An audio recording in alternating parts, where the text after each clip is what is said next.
Hello everyone, this is Nima Golbabai on KUCI 88.9 Irvine, back this Wednesday at 4 for Cinéshow once more. So, we're going to be doing a movie this time. I promised you guys I'd have a movie, and I definitely delivered. So, the movie I watched just a few days ago was Beverly Hills Cop, which I'm pulling up right now on IMDb, as I always do. So this film was released in 1984. Who was it directed by? Let's see. Martin Brest.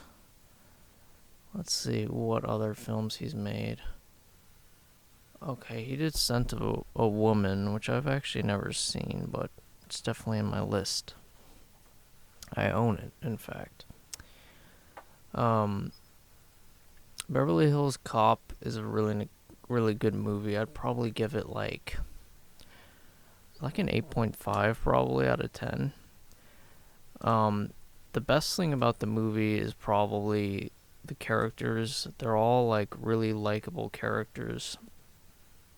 Starting with Eddie Murphy's character, who's named Axel. And then I'll get to the other characters later, but I'll do the basic plot of this film. So basically, the movie starts out in Detroit,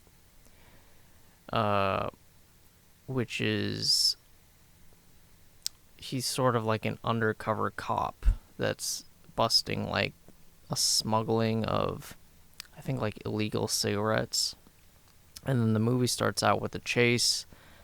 It's good action, all that. And then we find out he's an undercover cop. He goes back to the police station, and he's like, his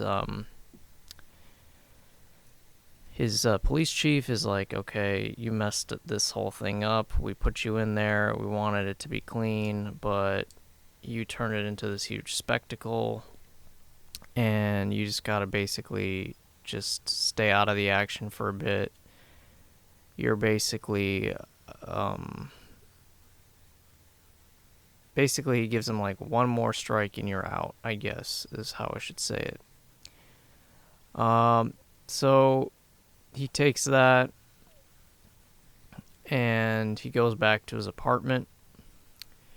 And when he goes back to his apartment, he notices the door's open and he pulls out his gun, thinking someone's in his apartment. Which he's right. A friend that he hasn't seen in a while, that was in jail, I guess, is in his apartment, like, eating. And the friend's like, yeah, I was working in Beverly Hills, and I stole all these,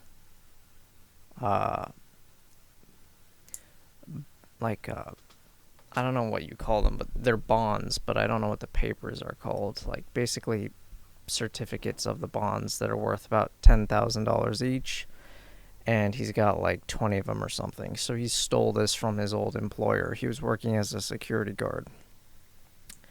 So they're like, all right, they go out to eat or go to a bar or whatever, and they come back to the apartment. Two guys are there waiting. They knock Eddie Murphy's character out. They knock Axel out. And they basically rough his friend up and they execute him. So Axel wakes up. The cops are there. And basically, Axel's told, like, you can't investigate this. We got it under control, basically, and just stay out of it. And if you do investigate it by yourself, you're fired. At this moment, Axel says, like, let me go to Los Angeles, or Beverly Hills, which is basically in Los Angeles. So he says, let me go to California. Actually, no, he doesn't say where he's going, because I don't think he does. But he's basically like, let me take my vacation time now since I'm injured. I was beaten up by these people. Let me take my vacation time now. And his chief is like, fine, all right, go.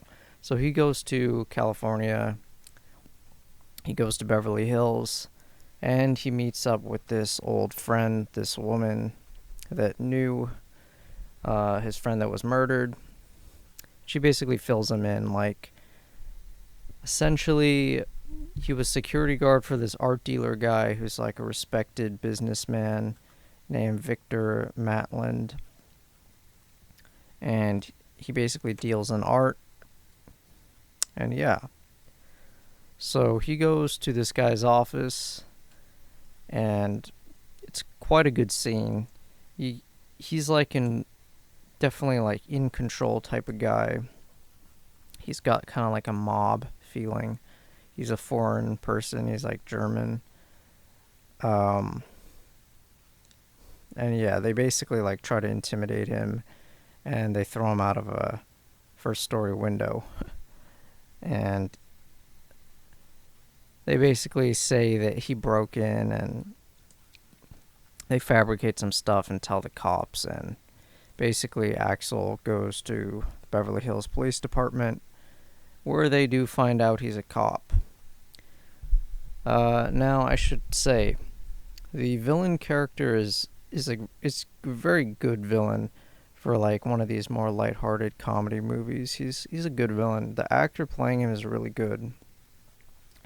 And then while they're at this police station, all the cop characters are like really likable, and a few of them start out to be not likable, and they like grow over time. So that's part of the good thing about this movie. Oh, no way. The actor that plays the villain in this was actually in Clockwork Orange. I gotta find out who this guy was for a second here.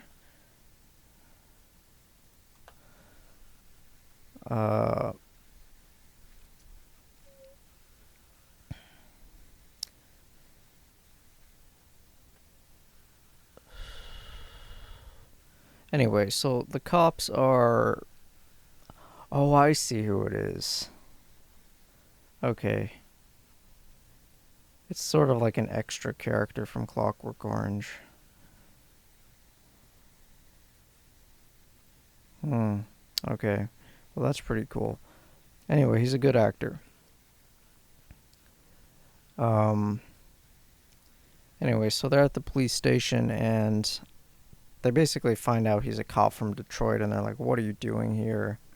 And this is like part of the theme of the movie. It's basically Axel gives like a quick on his feet explanation of like what he's doing, and it's very like well written, and it's like very good. It's very clever, and it's also funny. And he's like really confident. He's like a really likable character. And then he's basically released without a hitch. He goes back to the hotel, basically, where he finds out... Or no, sorry. His friend, the woman at the art gallery, picks him up, gets him out on bail. She drives him back to his hotel, where it's clear that they're tailing him, the cops. And this is like the continuing theme with this movie is, it's like the Beverly Hills cops versus the Detroit cops. So Axel's like really sort of more... He's more of like, how should I say? He doesn't do things by the book, but he is more proactive, and like, he deals with more tough situations. The Beverly Hills cops are like really good people, and they do everything by the book, and they're really hesitant to do anything, but he's like more gung-ho. So yeah, she's driving him back, and they find out they're being tailed. But they arrive at the apartment, or not the apartment, the the hotel, which I believe is the Four Seasons, if I'm not mistaken, at Beverly Hills. I've never been there, but I think I've heard about it. No, it's not. Never mind. I don't know what this hotel is, but it's a famous one there. Oh, okay, it's the Beverly Wilshire Hotel, the end of Rodeo Drive. I don't know why I'm saying this. I'm just I don't know. Maybe someone has stayed there before. Anyway, he like gives her a tour of the room, whatnot, and then he calls the room service and he's like, because he sees down below there's the cops staking out the hotel, and he's like, room service, go bring like a shrimp salad sandwich and something else like meatballs to the two gentlemen in the beige car by the hotel. So as soon as they bring that out, he goes out there, and you don't exactly know what he's doing, but he picks out 2 bananas from one of the guys in the lobby who's like giving out fruits. And then while the cops are distracted with the room service guy, he puts 2 bananas in the exhaust of the car. And then he basically drives off with the woman, and they can't tail him anymore. So it's a very funny scene.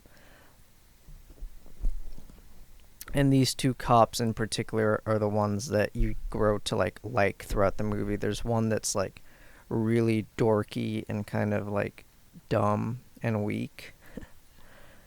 But he's sort of like more nice. And then there's one that's kind of like always angry, and he's like kind of more serious, but he doesn't have much of a personality, I guess. And then they drive off, and then basically he asks her to show him like where this warehouse is that the friend was guarding. And yeah, he goes to the warehouse, and he basically, again, it's one of those scenes where he uses his wit and his confidence to like con these lower level people. He's like, I'm an inspector. I do, pop-up inspections. I need to see all your stuff right now. And he's sort of like very confident. He's like, I can bring in like 30 more inspectors and we'll be crawling all over this place. So they give him what he wants to see. And then I think my memory's a little foggy at this part, but I think, let me see your plot synopsis.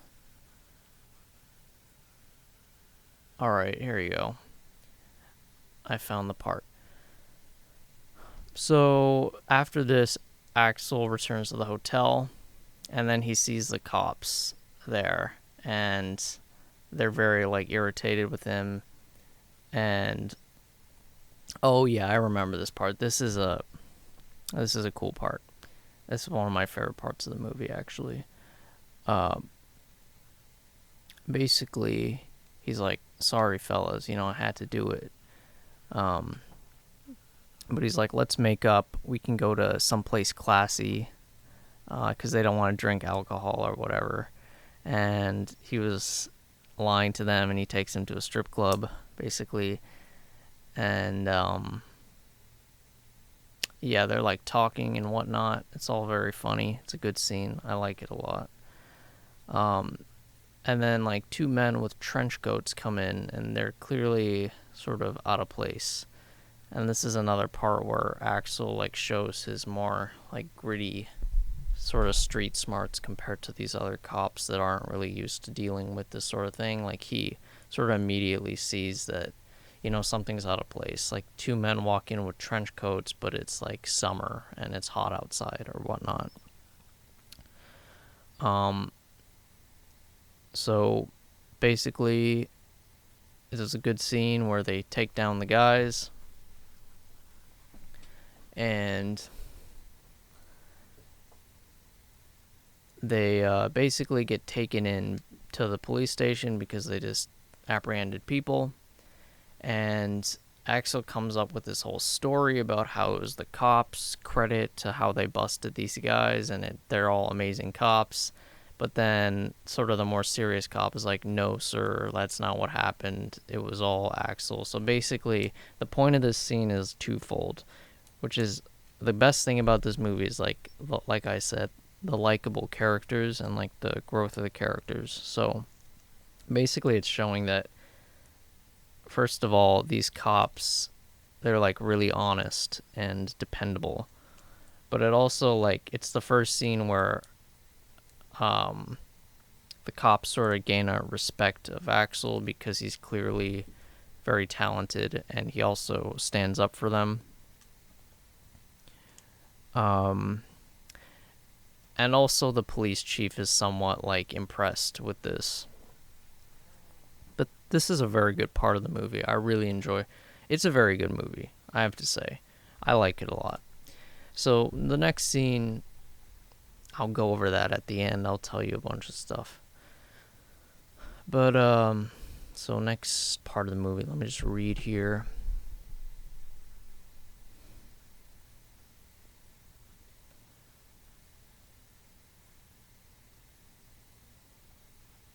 Oh yeah, so this is the next part of the film. The police chief sort of swaps out these two cops with two other cops. Hopefully they have more luck tailing him around. But so Axel basically is hanging around, or he drives to Victor Matlin's house and is waiting for his car to leave so he can tail it. And the cops are there. They sort of acknowledge what he's doing, but are keeping an eye on him.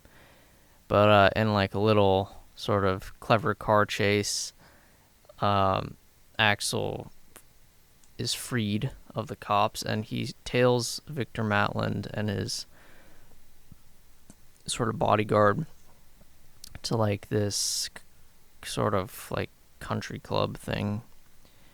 And he walks in, and he's totally out of place. Like, these people are all like very well dressed, upper class, all that.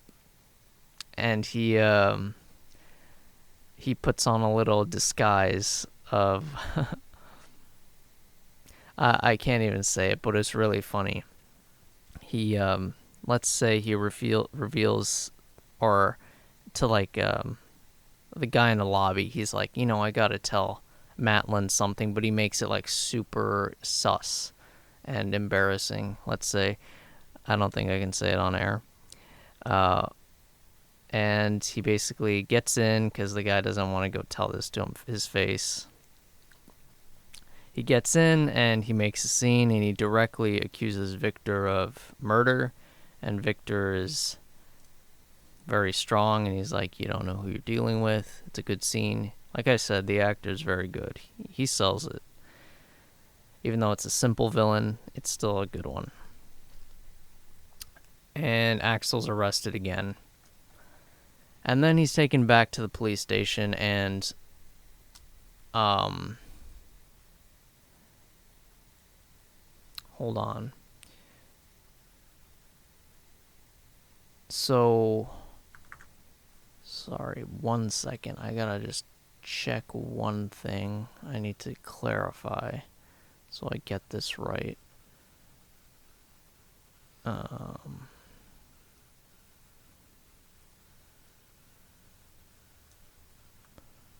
Okay, so basically the police lieutenant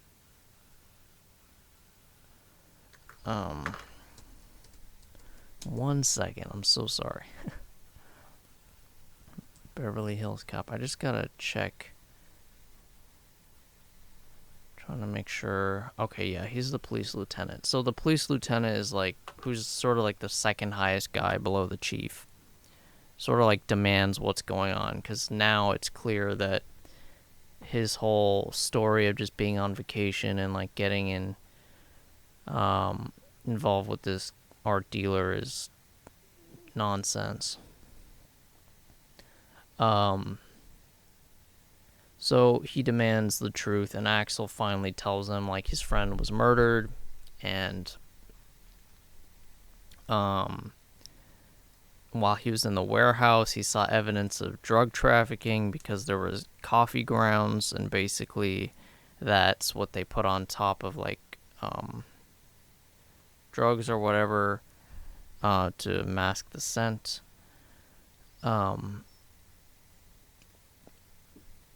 And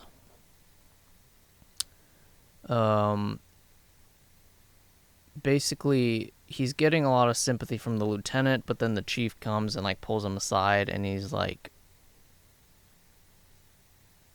you don't hear what's going on, but he comes back and he's like, we gotta escort you to the city limits, like you're causing way too much trouble, the chief wants you out, you have to go back to Detroit. So this is kind of like the climax of the movie. It seems like it's over, essentially. So with that like sort of dumb dork cop that I was talking about is set to take Axel, remove him from the city. But through his like constant charisma and charm, he says like, no, I looked at the manifest, he has a shipping coming in, and he convinces him to give him a chance and check out this thing. And while he's there, and he goes with the woman, his friend that worked at the art gallery, who he got the warehouse key from, they walk in and see him looking at the shipment, and they basically take him into custody. And at this point the cop is waiting outside, and he's seeing like, oh, Matlin just arrived and all this stuff, and then the girl is taken outside and sort of kidnapped, but Axel is inside, so he goes back and shoots a guy and makes him free. But now it's clear, like, Axel's right. These are people doing illegal stuff. And yeah, they go to Matlin's house to go try to save this girl. And this is like the big action part of the film, the end. They go to his mansion, they break in. At this point, the other cop, the one that's more like the serious guy, like is contacted by the more dorky cop, and he's like, no, he's right, you gotta come give us back up. And he does oblige. I could be a little wrong about how the cop ended up there, but they all meet up. I don't remember exactly how it is. And basically, they go into the mansion, there's shots fired, it's clear Matlin is serious, and yeah, other cops are called, and it's a whole huge thing. He saves the girl, he kills Victor Matlin, and it's all there. And then at the end of the movie, the whole sort of wrap it into a bow is, you can see the Detroit cop has sort of changed the by-the-book cops, and basically the chief is furious. He's like, how did this happen? You went in without a warrant, all this stuff. But then the lieutenant makes up this whole story and basically bails out Axel and everybody, including the more serious cop that originally didn't, was really truthful at the beginning. He, backs up what he's saying to save Axel because it's clear he was right and he doesn't deserve to be charged with a crime. And yeah, that's basically the movie. And he is escorted to the city limits, and they all sort of acknowledge each other's talents and whatnot, and how they sort of saved each other's lives and fought the criminal. So that was basically the whole movie in terms of plot. It's like a really simple plot. It's basically an investigation movie, semi-revenge movie, because he's like sort of going to avenge his friend, his best friend that was killed in Detroit. But it is a comedy movie. It's very funny, but it's also like not jokes 100% of the time. You really get invested in the characters, Axel, the two cops, even the like female friend is a good character. The police lieutenant is really good, who was actually in, he was in RoboCop. He was the guy that says like, "Be home in time for cornflakes." Dick Jones. I think he's the guy that's like, let me find out the line.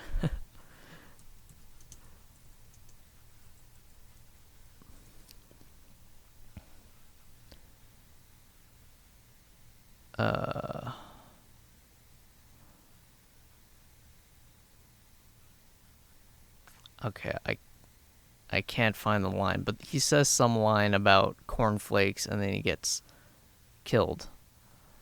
He gets thrown out the window. But it's a really funny one-liner. But yeah, he's the guy from RoboCop. Let me see what other good characters were in this movie. The villain is a good character, but he's not likable. He's kind of unlikable. But yeah, there's like 1, 2, 3, 4, 5 characters you're invested in. And I like they all kind of go on little mini arcs. So the dork cop like sort of learns to get his bravery, and he goes into the warehouse to save Axel, even though he's like really timid. And then the serious cop, who was like quite unlikable and aggressive towards Axel, becomes more receptive to him and sort of learns to respect him, despite the fact he's does things way differently. And then the lieutenant goes through an arc where he's kind of like defying his police chief's actions or duty. And the female friend named Jenny sort of goes through her own arc where she's sort of like learning that Victor is not the man she thought, and that he is guilty of this. Axel, his arc really just revolves around like saving his or avenging his friend, and saving the day and whatnot.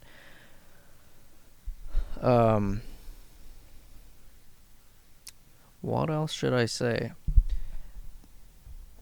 Let's see. Oh, I would say it's actually a better plot than I expected. It's definitely a simple movie. It's not like it's not like Usual Suspects with this crazy twist and you gotta figure everything out. But it is a really solid investigation movie. And the plot keeps you entertained, and you definitely want to like see the characters work it out. And it's fun to watch like Eddie Murphy's character Axel sort of like scam his way out of a scene when he's like his back's against the wall and he has to get out of it through like his wit, basically. It's fun to watch. And yeah, that's probably what there is to say about Beverly Hills Cop. a really nice movie. I hadn't seen this movie ever, but I've been wanting to watch it for many years. I just never got around to it, but it's fun. It's a good movie. Definitely watch it again. So, question is, what do we do now? I think we can...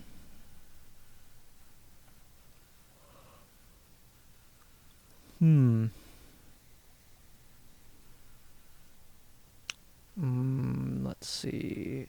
I wonder if there's a trivia quiz we can do for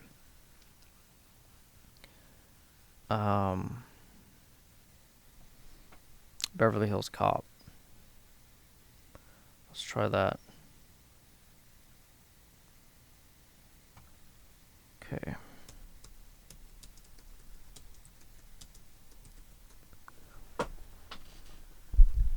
Alright, here we go. 20 average questions about Beverly Hills Cop. This will be good. At the beginning of the movie, we see Paul Reiser's character pestering Axel as he returns to the Detroit squad room. What was the character's name?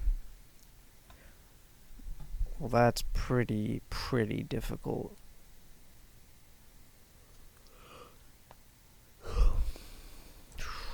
Is it Polly, Bobby, Jimmy, or Jeffrey? I'm going to say Jeffrey. What was the name of Axel Foley's friend killed at the beginning of the movie? Fill in the blank. Oh, man. I don't remember. I'm going to say... It says 2 words or just the surname. I'm going to say his name was like... Louis Friend. And if you know what that's a reference to, you're a real one. Louis Friend. Louis Friend. If you know what that is, then that's pretty amazing.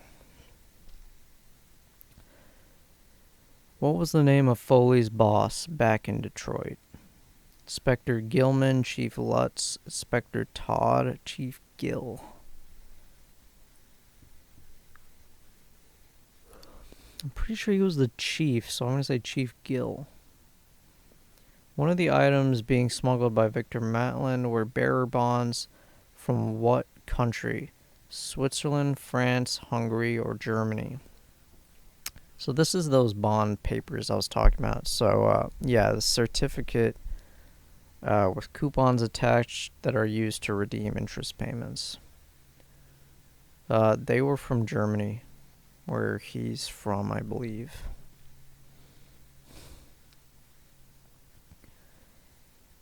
What hotel did Axel Foley stay at during his visit to Beverly Hills? Beverly Palm, Beverly Ritz-Carlton, Beverly Hills Hotel, Beverly Hills Hilton. So, in the movie, it was the Beverly Palm Hotel, I'm pretty sure.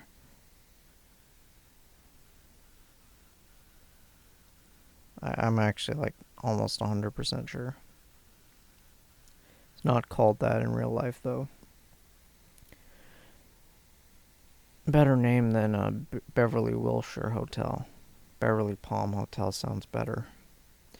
What kind of vehicle did Axel drive? Chevy Camaro, Buick Opel, Chevy Nova, Pontiac Ventura. It was a Chevy Nova. Question 7. Which Beverly Hills cop slugged Axel in the stomach shortly after Foley's first arrest? Bogomil, Rosewood, Lutz, or Taggart? It was Taggart. That's the more serious one. So, like I was saying, he started out as sort of a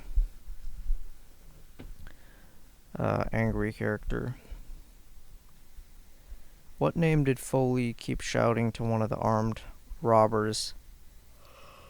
Sorry, I yawned. What name did Foley keep shouting to one of the armed robbers in the strip club shortly before disarming the prep? That's a hard one. I can't remember. Is it Bill, Phil, Bob, or Jimmy? It's either Bill or Jimmy. I'm going to say Jimmy. Question 9.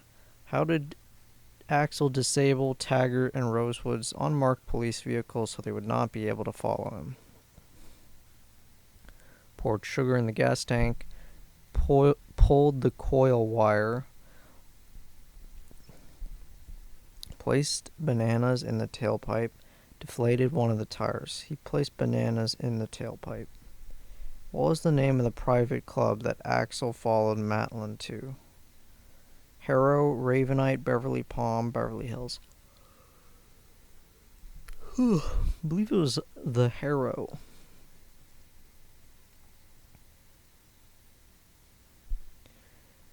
What disease did Axel say he had in order to be granted access to go speak with Matlin at the private club? I don't think I can. I mean, I probably can say this on air, but I'm just not. It's a disease that starts with an H. So is it H simplex 8, H simplex 10, H simplex 9, H simplex 7? I have no clue. I'm going to say simplex 9. What actor played Zach, Maitland's associate who whacked Axel's friend at the beginning of the movie? No clue. I'm going to say Jonathan Banks, who I have no idea who that is.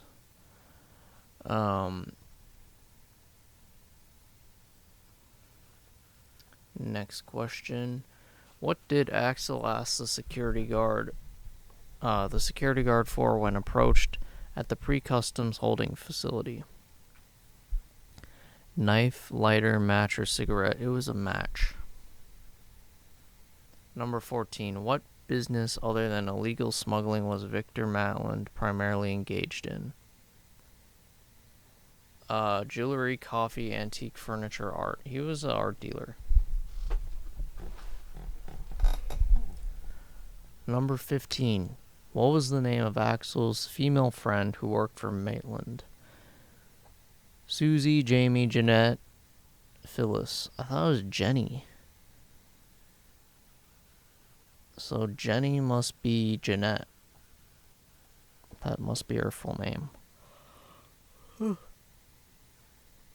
Which officer/detective first arrived with Foley at Maitland's house before the big shootout scene?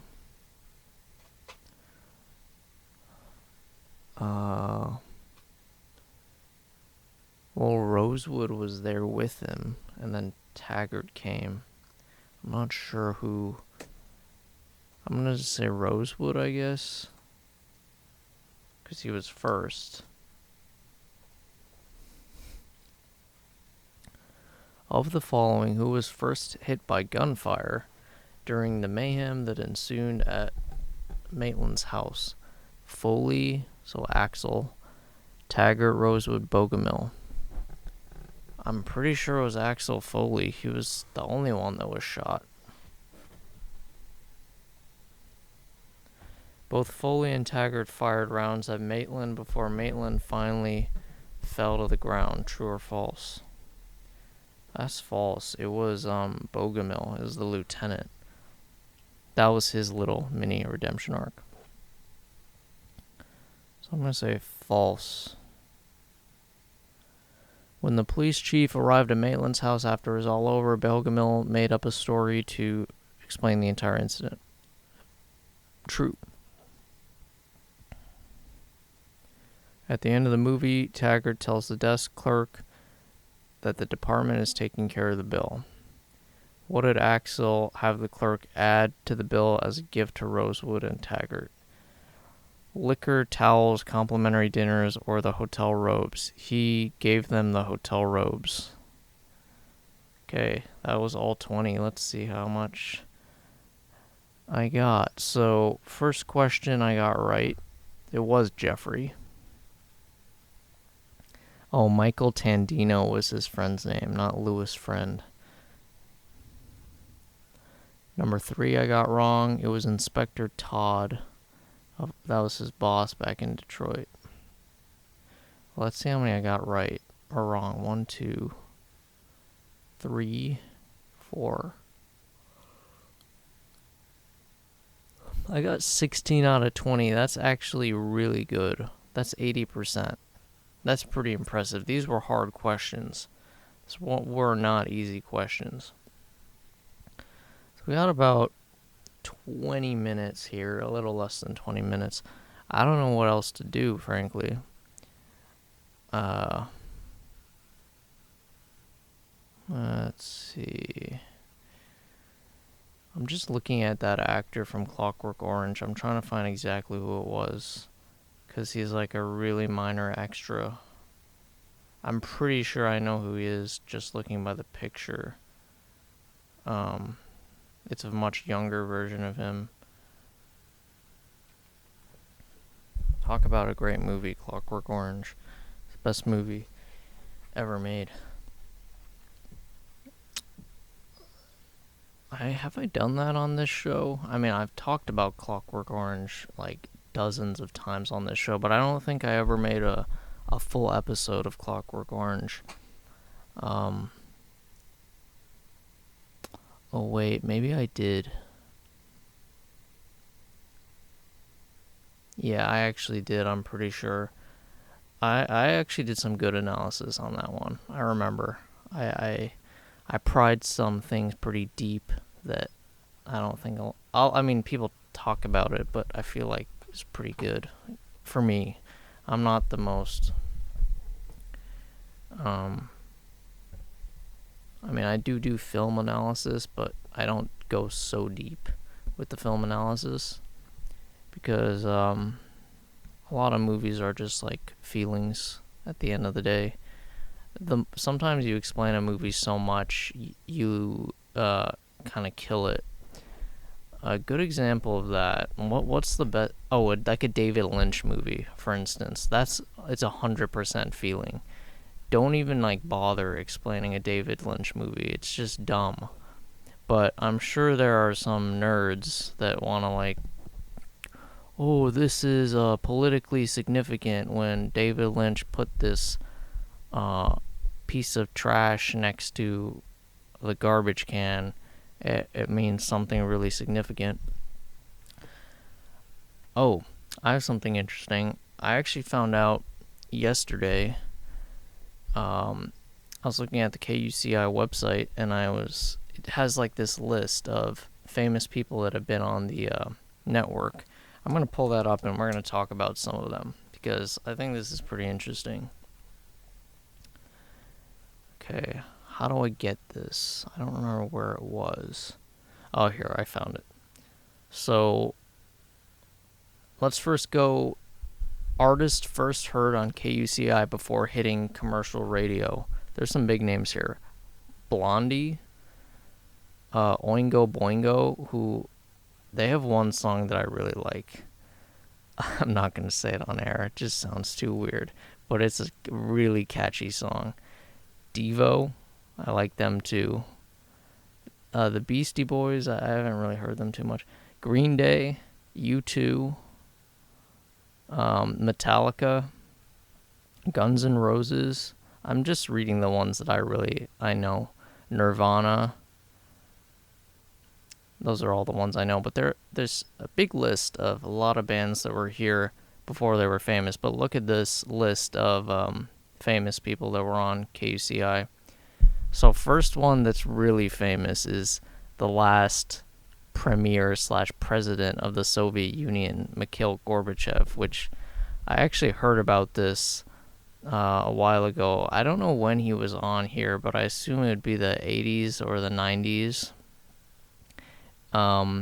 He died recently.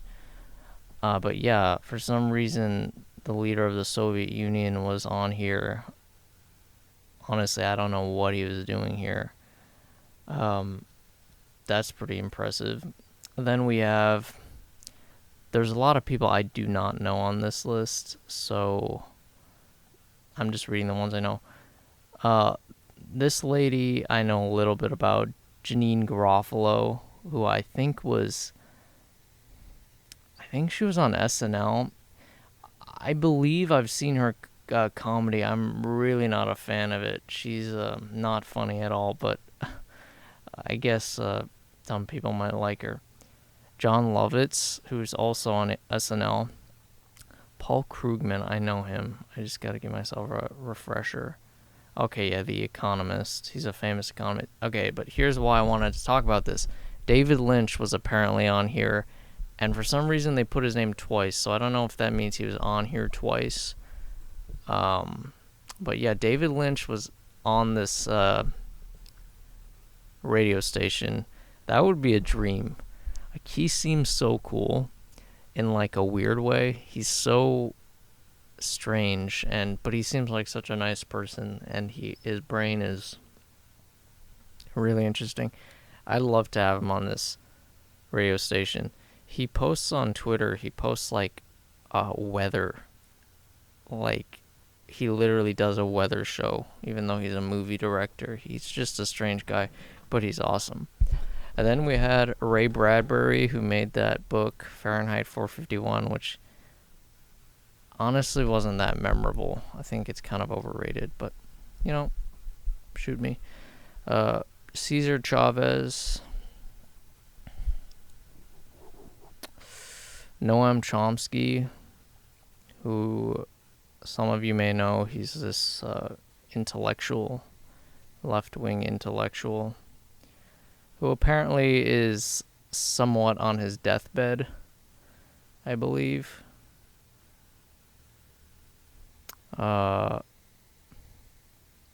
Yeah, he's in a hospital in Brazil. Likely, I don't know. Probably he's 95. It's probably the end of the road. John Dean. Oh, John Dean, I know this guy. He's on CNN a lot. He was White House counsel for Richard Nixon. George Galloway, who is a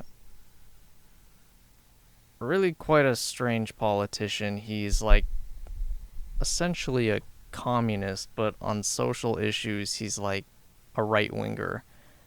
So it's sort of something that doesn't exist in our current timeline, but in the UK it does exist right now.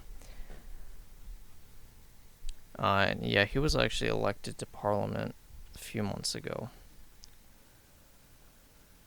I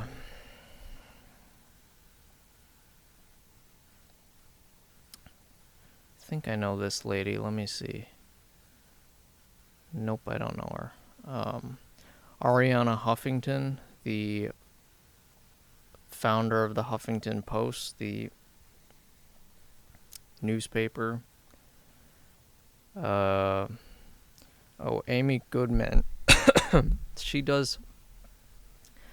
She's like a journalist slash broadcaster on YouTube.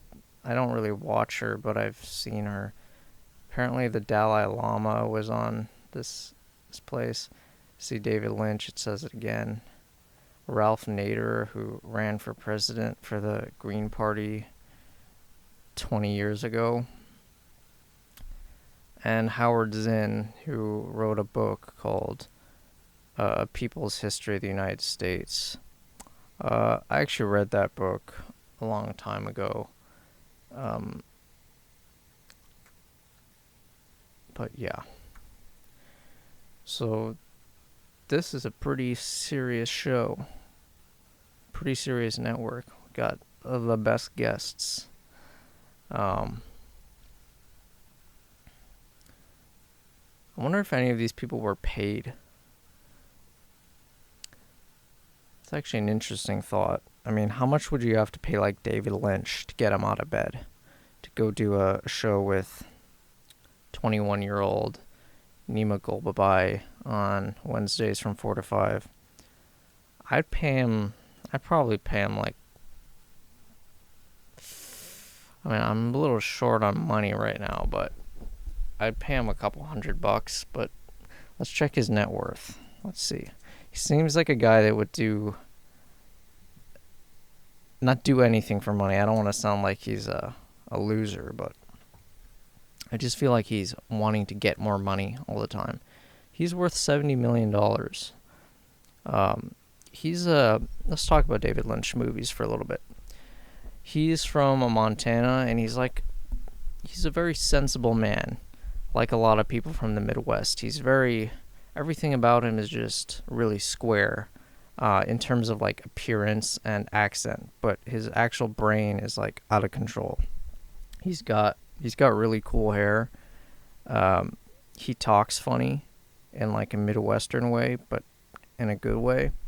But his movies are insane. You have a movie called Eraserhead, which I'm not a fan of.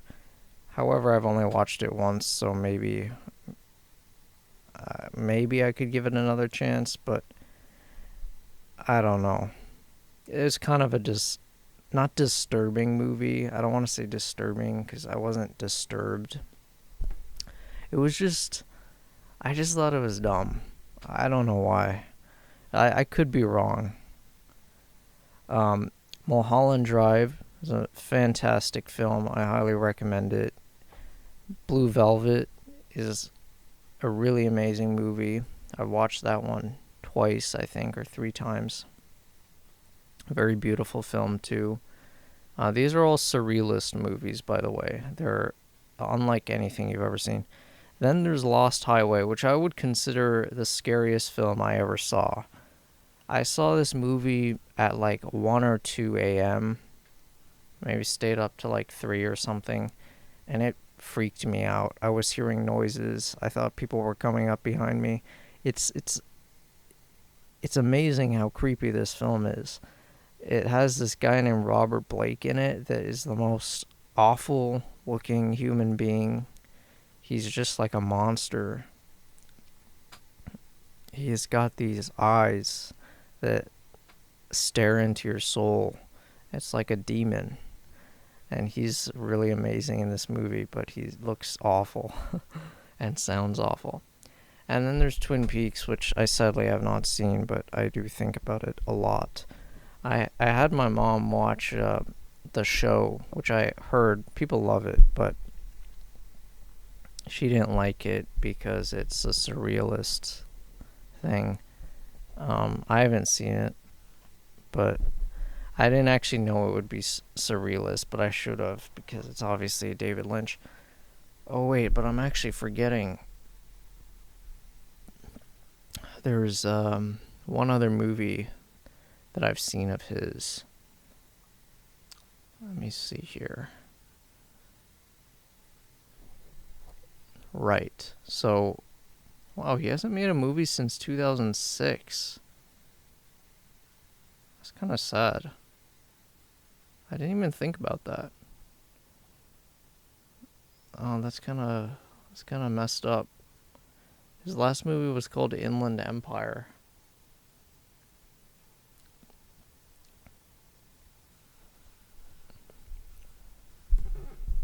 Kind of upset to hear this. But this is the other movie I've seen. His only normal movie, I'm pretty sure. No, I guess Dune would be normal, and I think it's possible Elephant Man is not surrealist. Oh no, apparently he has another one. No, he has a few normal films, but the only one I've seen is a movie called The Straight Story, which is actually, it's a great film. It's a little slow, and it's not the most exciting movie, but it's basically about this man who's rides his tractor to go see his brother that's like about to die, that he hasn't seen in like decades or something, and it's a very charming movie. It's basically kind of like about like poor rural America, and it's like about like one man's quest to go see him, and it's like a very emotional film, but it's like shot really incredibly, and people don't give David Lynch enough credit for being like a really amazing like director and cinematographer and all that, because his movies are legitimately beautiful. He's obviously an amazing writer, and he really goes outside the box on everything he does. Let's see what Roger Ebert gave this film. Out of curiosity, let's see. Roger Ebert. Yeah, he gave it a 4 out of 4, so 100%. Uh, yeah, so I do recommend that film if you want to see a David Lynch movie that's not really weird and really creepy. But he's a really fantastic man. I enjoy his films a lot. I was going to say something else about Straight Story, but I kind of forget. Yeah, I don't know. But we're basically coming up on the end of our show here. We did Beverly Hills Cop for like 30 minutes, and then we did a quiz, and then we talked about David Lynch for a long time, who is amazing. And you know what? I am putting it out there that he should make, this show has a lot of influence. We have millions and millions of people listening right now. Millions. And I'm putting it out there that David Lynch should make another movie, and you know what? I'll do him a solid. I'll star in it. I won't even get paid. If he puts me in the movie, I will do it for free. That will save him a lot of money. I don't know why he doesn't make movies. He's doing weather reports on his Twitter account. I'm not even joking. He does it's 70 degrees in Glendale today. Let's see here. Where's my phone? Let's quick check what David Lynch is doing on Twitter. David Lynch. I follow him. David Lynch. Oh no, I don't follow him. What blasphemy. He posted a picture of himself. Yep, a 20-second video of him creepily talking. Oh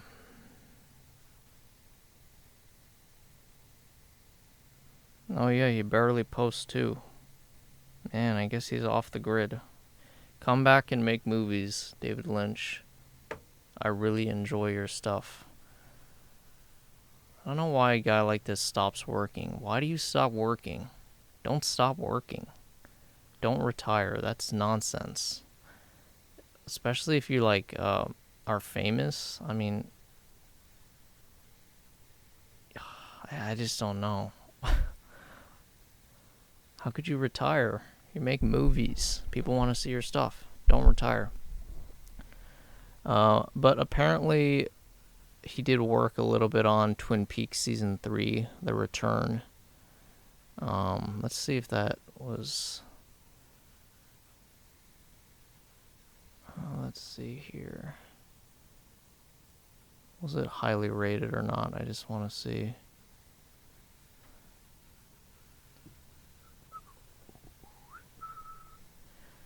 Yeah, it was pretty highly rated. I guess that was his last project 7 years ago. 2017. Okay, but I've talked about David Lynch enough. We're out of time here. It's been good sort of doing a movie for once. It's been a bit of time since I've done a movie. We usually just do a lot of trivia here because I'm kind of lazy. But thank you for watching Cinéshow on KUCI 88.9 Irvine. This has been your host, Nima Golbabai, and I'm with you to the end of the line.